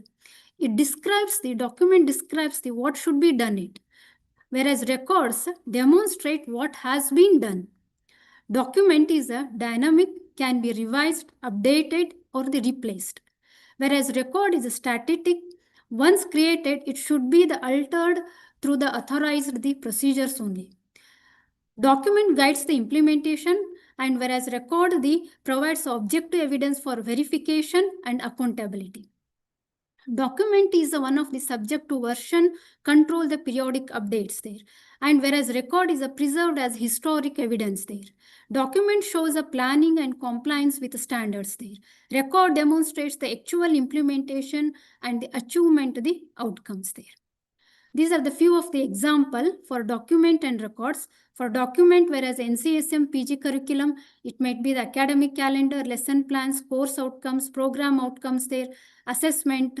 Next one comes the standard operating procedures, department policies, research guidelines, or the examination schedule. Records, it might be the student attendance register, attendance sheets, clinical posting logbook, OSCE, OSPI score sheets, case presentation records, seminar attendance and presentation records, dissertation progress reports, feedback forms, and completed by the students there. What is a good documentation there? Good documentation is where it has been documented timely, accurately, which is complete one, which is legible, free of the extraneous information, where objectivity has been achieved, which is signed, timed, and plus which has been given the dated also. Why documentation is essential? Documentation is one of the backbone of the OBDC. It provides the evidence of learning, tracks the curriculum implementation, supports continuous improvement, ensures the accountability, and facilitates the accreditation. Documentation helps us to measure the competency achievement, record assessment results, tracks the student progress over the time, identify the learning gaps there. Documentation as a tool for competency tracking. As we all know that one from all these sessions, already we know that one. What do you mean by competency? Competency is one of that is where knowledge, skill, attitude, and performance. With the example of the clinical examinations, communication skills, in surgical skills, in professionalism, and in ethics also, competency tracking can be done in there.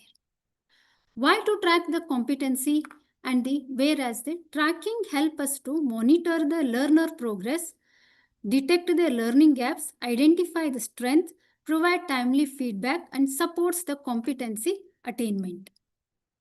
Why documentation matters here? Documentation provides here the evidence of the student performance, faculty observation, assessment outcomes, skill acquisition, and the professional development. From all this one of the key messages is that documentation transforms the observations into the measurable evidence there. Next one, support of the continuous quality improvement there. Curriculum and educational process are regularly monitored, evaluated, and improved based on evidence and stakeholder feedback to ensure the better learning outcomes there.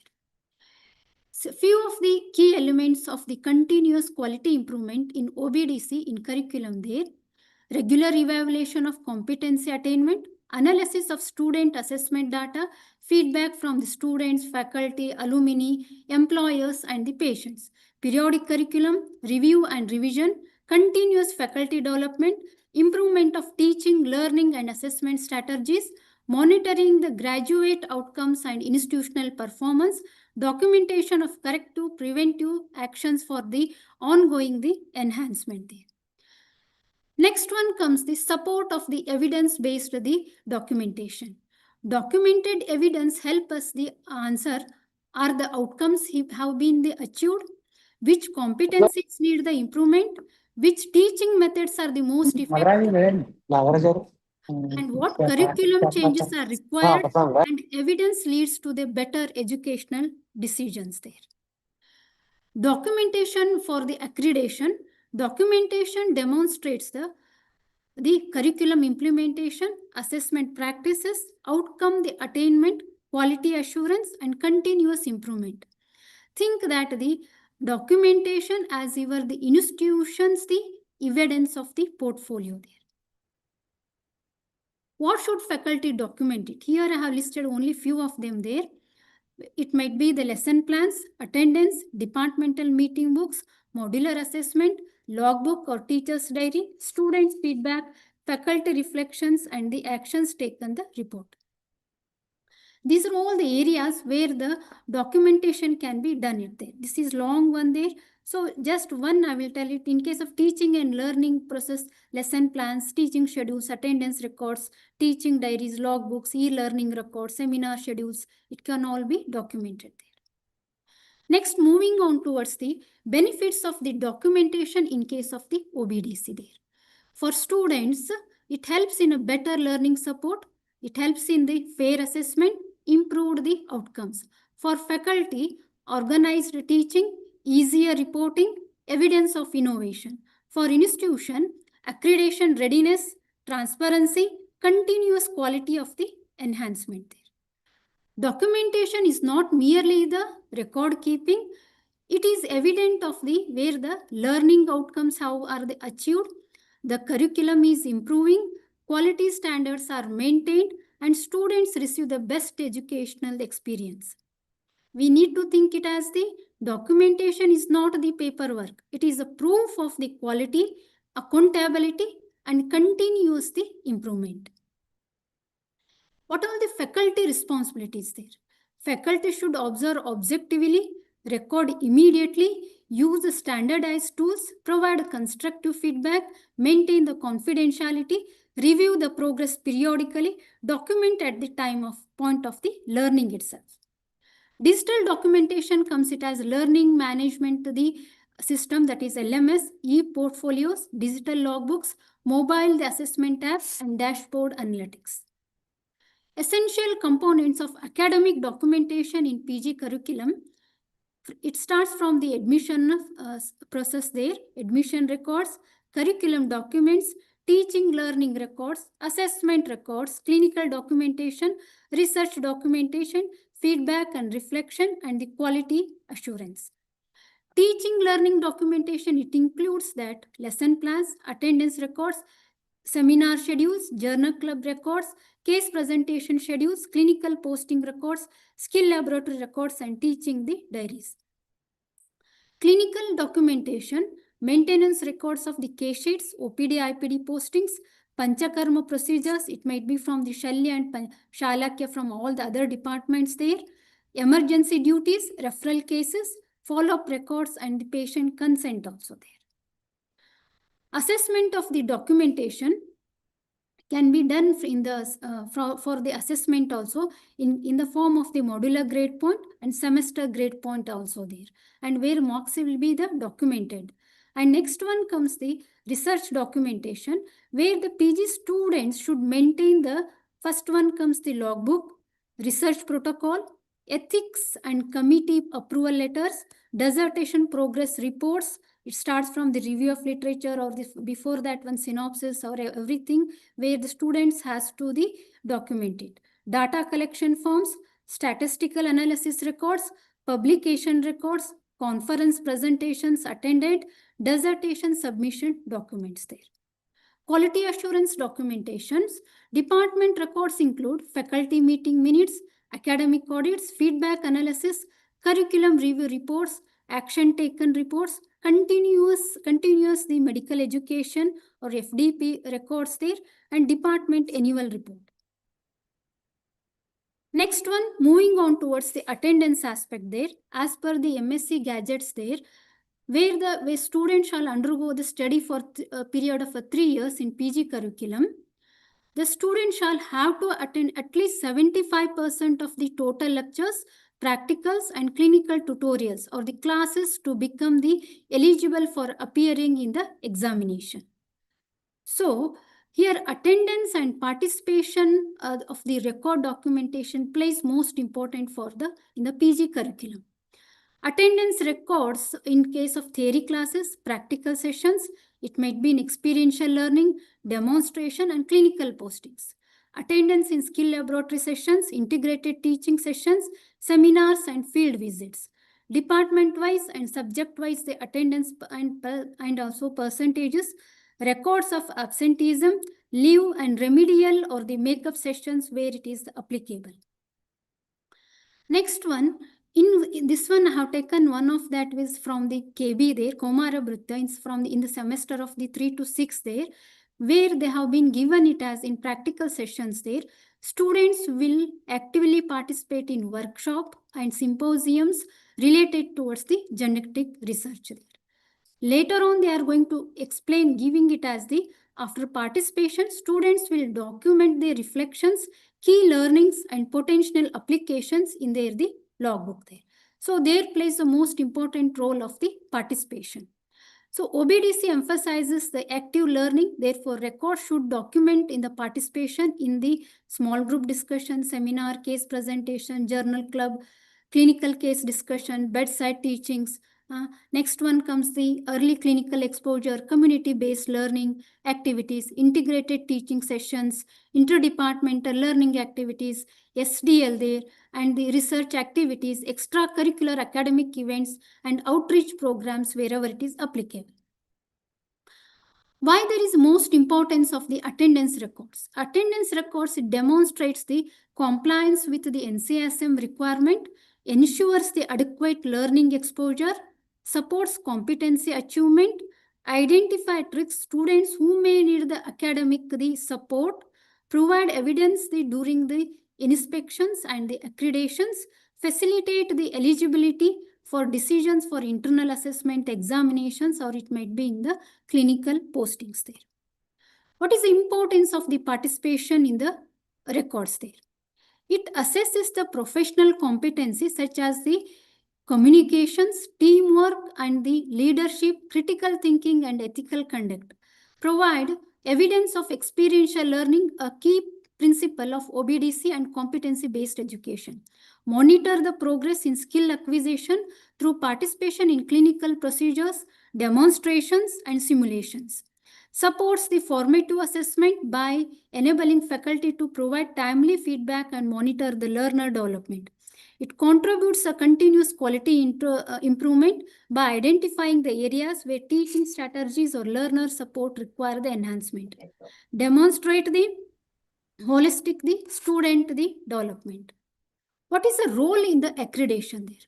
Well-maintained attendance and participation records provide objective evidence that curriculum has been implemented as it is planned, students have received sufficient academic and clinical exposure, competencies are being developed through the active learning, institutions complies with NCSM standards for educational quality and accountability, the department maintains robust documentation to support the outcome-based dynamic curriculum implementation and continuous the quality improvement. In clinical posting documentation and skill acquisition logbooks there, these are the important clinical posting documentations. It helps demonstrate the competency-based training, ensures the adequate clinical exposure, monitor the student progress, supports the workplace-based assessment, facilitates the timely feedback, ensures the accountability, supports the patient safety ethical practice, provides evidence for accreditation and academic audits, promotes continuous quality improvement, supports examination, and maintains the legal and institutional records also. Essential components of the clinical postings are, as we have discussed previously also, posting schedule and rotation plan, attendance records, OPD, IPD exposures, case records and case presentations, clinical procedures performed or observed, skill logbook with competency mapping, faculty supervision and certification, workplace-based assessment records, reflective learning and the entries, feedback and remedial actions of the records.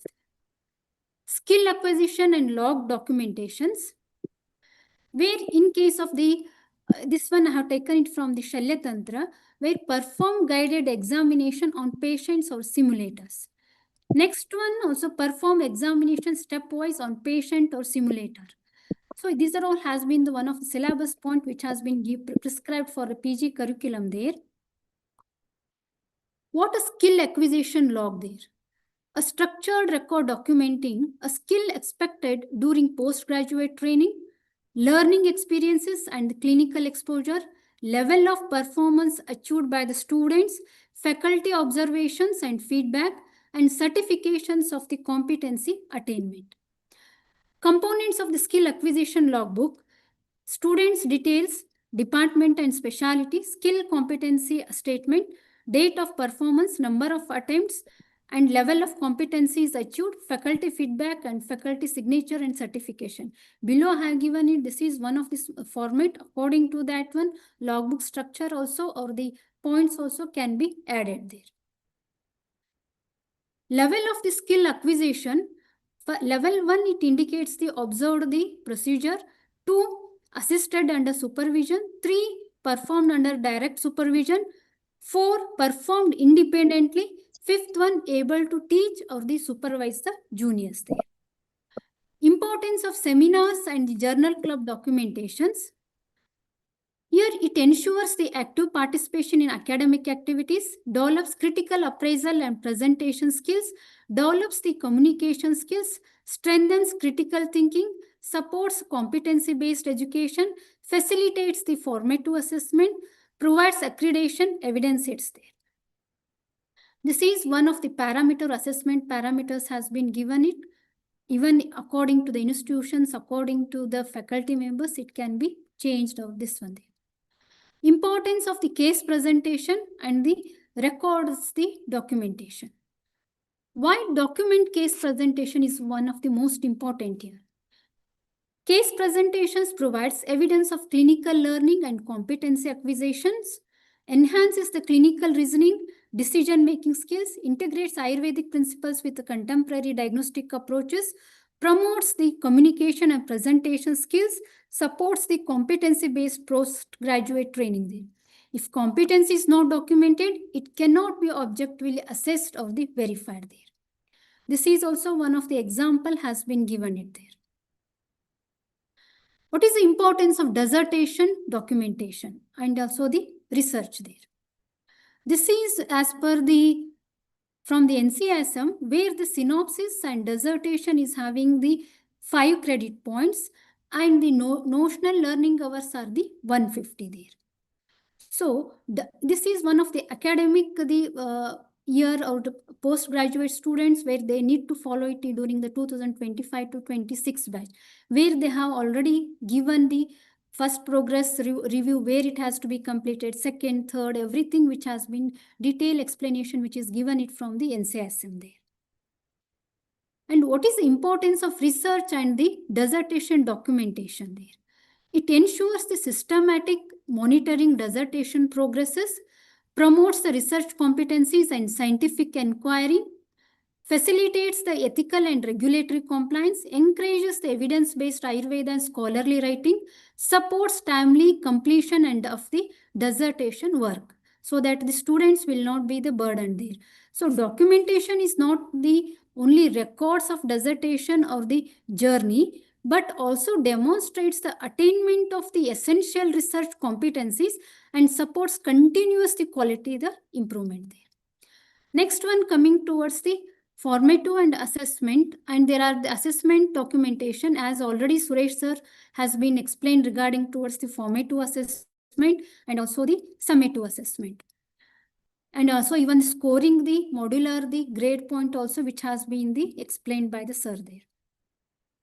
This is one of the modular grade points where it can be done by this formula, that is number of notional learning hours attended in a module, marks obtained in a modular assessment, total number of notional learning hours in the module into the maximum marks of the module into the 100 there.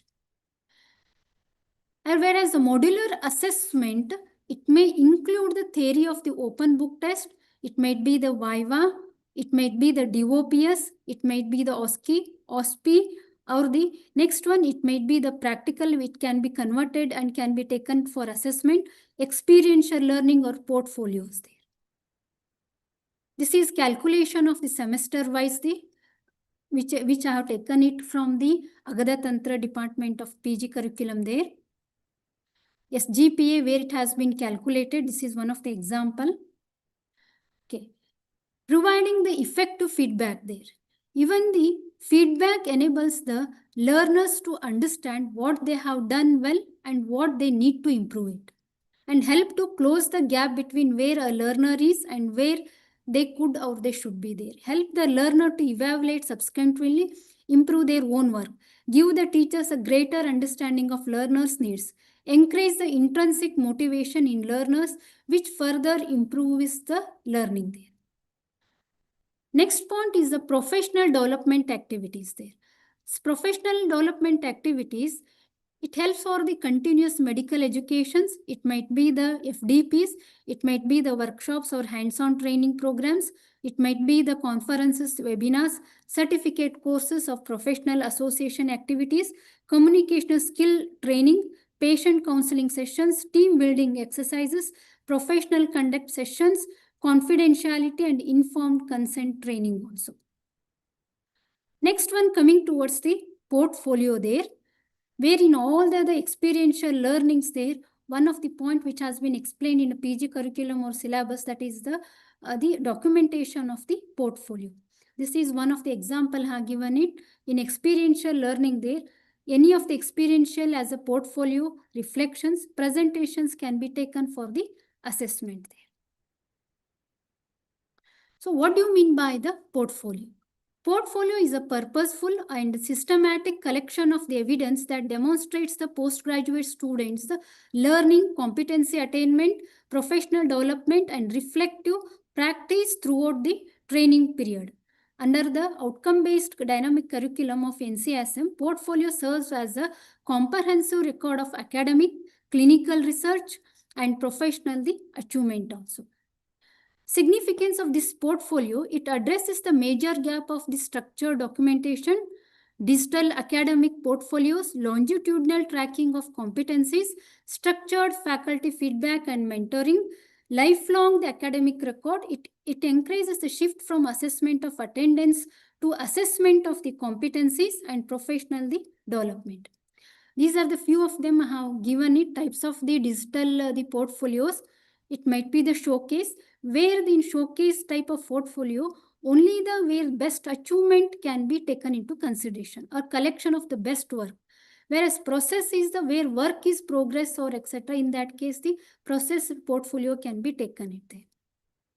Next one comes it as the assessment. This document learning in the line with the curriculum of the objectives.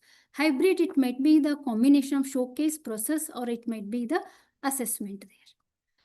Next one coming towards the, which is the ACAD folio, where the one of my student, that is Dr. Kishan Singh, he has developed the one of the portfolio which is user friendly and which has been given name it as ACAD folio. As you can see it as the, it might be, we can, even faculty also can enter it and we can go it there. Even postgraduate scholars also can do it, this one. Next one, where it has been done it from the NCSM curriculum itself there. For example, clinical rotation, case reflection, skill acquired, self-assessment, goals and progress, and even if in the add component, we can go it for adding towards according to the documentations there. This is one example I have taken it from the clinical, the rotations there. Okay. Next one comes towards the digital portfolio and e-documentation, electronic logbooks, clinical and procedural records, reflection entries, research documentation, competency mapping, milestone tracking, faculty feedback, assessment records, professional achievement, and the certification. What is a faculty role in case of the portfolios? Faculty should guide the students in maintaining the outcome-based portfolios, encourage the reflective writing after learning activities, review the portfolios entries periodically, because when the students are going to send their documents, we need our duties to review through the portfolio. Provide the constructive and timely feedback, identify the learning gaps and plan remediation, monitor the competency progression and the outcome attainment, promote the self-directed learning and lifelong the professional development. Next one, last one, coming towards the what is the best practices for the effective documentation. For the effective documentation, it should be accurate, it should be complete, it should be timely documented, legible and organized one, objectivity, confidentiality, it has to be maintained, and it should be the authenticated. This is one there of the best effective the documentation. Lastly, coming towards the take-home message is that document legibly, maintain records systematically, build your portfolio consistently, and today's records becomes the tomorrow's the evidence of the competence and the professional the excellence there.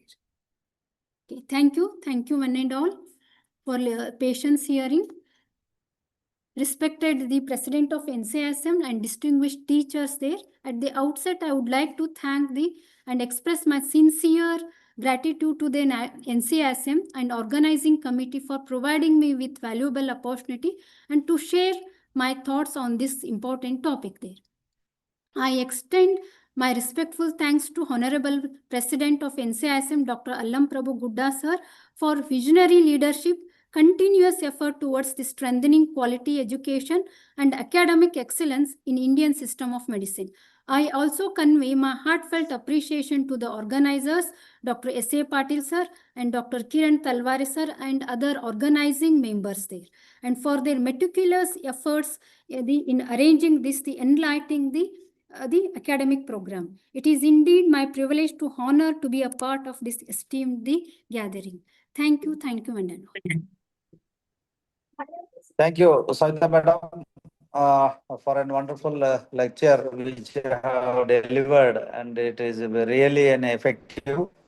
I wholeheartedly thank all the respectful resource persons of these events, all 6 resource persons, Dr. Suresh Kumar sir, Dr. Anand Katti sir, Dr. Narendra Singh sir, Dr. Shiv Kumar Harti sir, Dr. Ritesh Gujarati, Dr. Pranita Joshi madam, Dr. Suresh Podale, Dr. Girish KJ, Dr. Savita Sajjan madam, and also I thank from my side my coordinator, fellow coordinators, Dr. Parmeshwarappa Badgi sir and Dr. Kiran Tavalare sir, and also my moderators, Dr. Anita Algatti madam, Dr. Pradeep Kumar Moharana sir and Dr. Rita Singh madam, and the key person for this, Dr. BOA President Dr. Allam Prabhu Gudda sir, and also Dr. Manisha Kotekar madam, Chairperson NCISM, Dr. Mukul Patel sir, President Marxism, and all the other Hema madam and all the other respected members for this. Thank you one and all, and I hand over the mic to Dr. Hema madam. Hospital Hema madam. photos assist Yes, sir. ಮಾಡಿದ್ರು surgery ಮಾಡಿದ್ರು Hema madam. ಇವರು ತಮ್ಮ Yes, orthopaedic sir. ಇದ್ದಾರೆ. Thank you, sir. Thank you, madam. Over to you, madam. Thank you. I thank one and all. Thank you. ಸಿಕ್ಕಿರೋ patient ಬಿಡಲ್ಲ. Thank you, sir. ಕೂತ್ಕೊಳ್ಳೋದು.